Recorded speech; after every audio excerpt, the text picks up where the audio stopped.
पौराणिक कहानियों, धर्म, ज्ञान और आध्यात्म के लिए हमारा भारत देश पूरी दुनिया में प्रसिद्ध है। इन सब के अलावा एक और चीज ऐसी है जिसके लिए हमारा भारत पूरी दुनिया में जाना जाता है और वो है भारत के मंदिर। भारत में ऐसे कई सारे प्रसिद्ध मंदिर हैं जिन्हें देखने के लिए हर साल लाखों लोग विदेशों से भी आते हैं। लाखों भक्त दर्शन के लिए कोने कोने से इन मंदिरों में आते हैं। सच में जितनी अनोखी भारत की संस्कृति है, शायद ही उतनी अनोखी संस्कृति किसी और देश की होगी। इन करोड़ों मंदिरों के बीच कुछ मंदिर ऐसे हैं जिन्होंने हमारे समाज में, यहाँ तक कि पूरे विश्व में अपने लिए एक महत्वपूर्ण स्थान बना लिया है। ये मंदिर जितने रोमांचकारी हैं, उससे कहीं ज्यादा रोमांचकारी होती हैं इन मंदिरों से जुड़ी लोक कथाएं और पौराणिक कथाएं। इसके अलावा कुछ मंदिर ऐसे हैं जिन पर बनी कलाकृतियां तो बिल्कुल अनोखी हैं। कुछ मंदिरों में बनी नक्काशियां इतनी खूबसूरत हैं जिन्हें देखकर यकीन ही नहीं होता कि ये हाथों द्वारा बनाई गई हैं और हमेशा से ही आकर्षण का केंद्र बनी हुई है। भारत में कई धर्मों और संस्कृतियों का उद्भव हुआ है। दोस्तों, आज के इस वीडियो में हम ऐसे ही एक मंदिर और उससे जुड़ी कुछ लोक कथाओं के बारे में जानेंगे। पूरी जानकारी के लिए वीडियो के अंत तक बने रहिएगा। हेलो दोस्तों, आप देख रहे हैं लेट्स अनअर्थ। वीडियो शुरू होने से पहले आपसे गुजारिश है कि अगर मेरी आवाज को पहली बार सुन रहे हैं तो चैनल को सब्सक्राइब कर लीजिए और बेल आइकन को प्रेस कीजिए ताकि आपको मिले हमारे वीडियोस की नोटिफिकेशन सबसे पहले। ये रहे वीडियो के सारे चैप्टर। चलिए वीडियो को स्टार्ट करते हैं।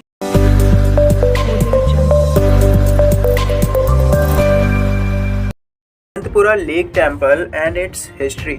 अनंतपुरा पद्मनाभ स्वामी मंदिर को अनंतपुरी झील मंदिर के नाम से भी जाना जाता है। ये मंदिर दक्षिण भारत के केरल राज्य के कासरगोड में अनंतपुर नाम के गांव में है। गांव का नाम अनंतपुर होने की वजह से और मंदिर का झील के बीचों बीच में स्थित होने के कारण इस मंदिर का नाम अनंतपुरी झील मंदिर पड़ा है। ये मंदिर केरल का एकमात्र ऐसा मंदिर है जो किसी झील के बीचों बीच में स्थित है। माना जाता है कि यह मंदिर द्वापर युग के समय का है। इस मंदिर में कई सारी मूर्तियां हैं, परंतु मंदिर के प्रमुख देवता भगवान विष्णु है। 1972 से पहले इस मंदिर के गर्भगृह में जो प्रतिमा थी वो 70 तरह की प्राकृतिक औषधियों से मिलकर बनी थी, जिन्हें कड़ू शर्करा योगम कहा जाता था। परंतु साल 1972 में इन औषधि वाली मूर्तियों को पंचलोहा धातुओं से बनी मूर्तियों से बदल दिया गया था।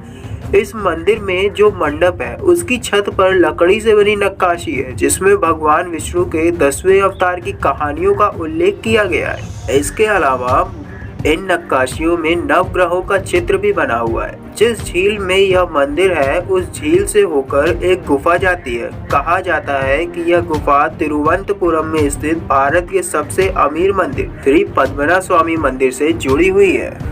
लोक कथाओं और मान्यताओं की माने तो कहा यह भी जाता है कि भगवान विष्णु ने यहीं से होकर तिरुवनंतपुरम के श्री पद्मनाभ स्वामी मंदिर में जाने का फैसला किया था। मंदिर से जुड़ी लोक कथाएं। किसी प्राचीन चीज से संबंधित लोक कथाएं उसके महत्व को और अधिक बढ़ा देती है। इसी तरह की कुछ लोक कथाएं इस मंदिर से भी संबंधित है। वैसे जिन लोगों को नहीं पता कि लोक कथा किसे कहते हैं, मैं उन्हें बताना चाहूंगा कि पुराने समय में लोग किसी घटना को या किसी ज्ञान को सुरक्षित रखने के लिए अपनी अगली पीढ़ी को उसे कहानी के रूप में बता दिया करते थे। इस तरह उस घटना या ज्ञान के बारे में सदियों तक सबको पता चलता रहता था। इस तरह की कहानियां जिनका कोई लिखित साक्ष्य नहीं होता है, उसे केवल लोगों द्वारा कहानियों में ही सुना जा सकता है। इन्हीं को लोक कथा कहते हैं।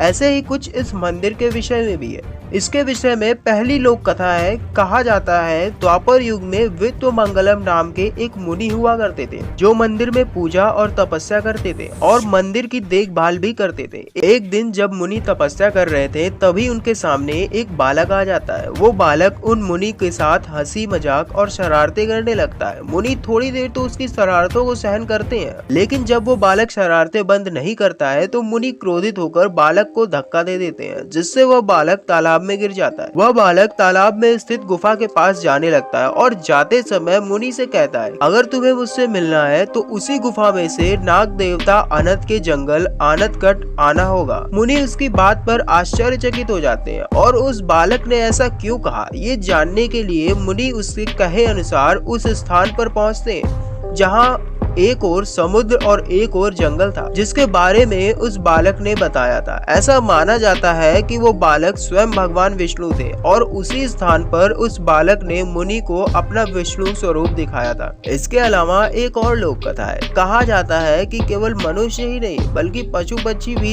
ईश्वर से प्रेम करते हैं। अगर आप इस बात को नहीं मानते तो आज से आप इस बात को मानने लगे, क्योंकि दूसरी लोक कथा इसी से संबंधित है। कहा जाता है कि इस मंदिर की रक्षा के लिए यहाँ एक मगरमच्छ रहता है। कहा तो ये भी जाता है कि ये मगरमच्छ भी भगवान विष्णु के भक्त हैं और अपनी श्रद्धा से जीवन भर मंदिर की रक्षा करते हैं। इन रक्षक मगरमच्छों के बारे में हम अगले चैप्टर में जानेंगे। मंदिर के रक्षक और बबिया।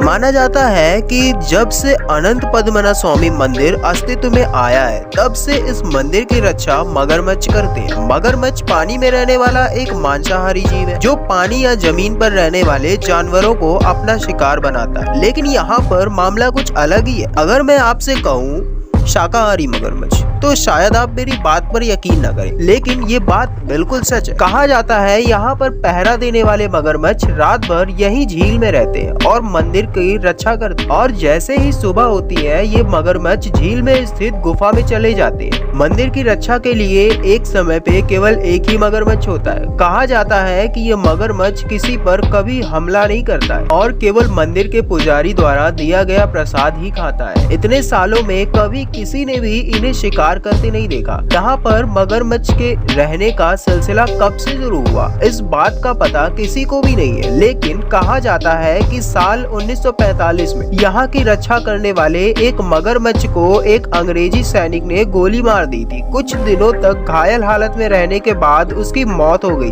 उसके बाद यहाँ एक दूसरा मगरमच्छ आया, जिसको लोगों ने बबिया नाम दिया।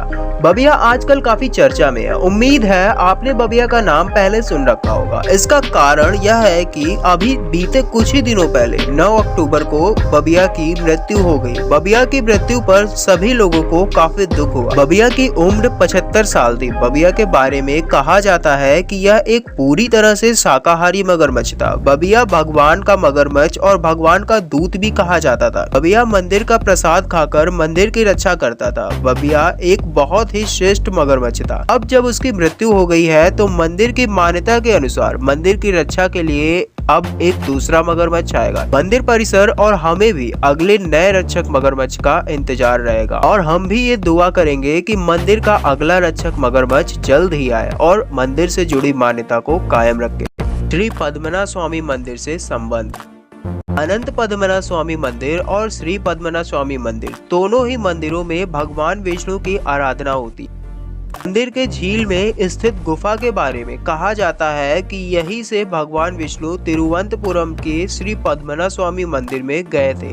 मतलब इन दोनों मंदिरों का संबंध द्वापर युग से ही रहा है। यहाँ के लोग बताते हैं कि इस गुफा से भगवान दोनों मंदिरों में आया जाया करते, लेकिन इसके विषय में कोई कहानी सुनने को नहीं मिली।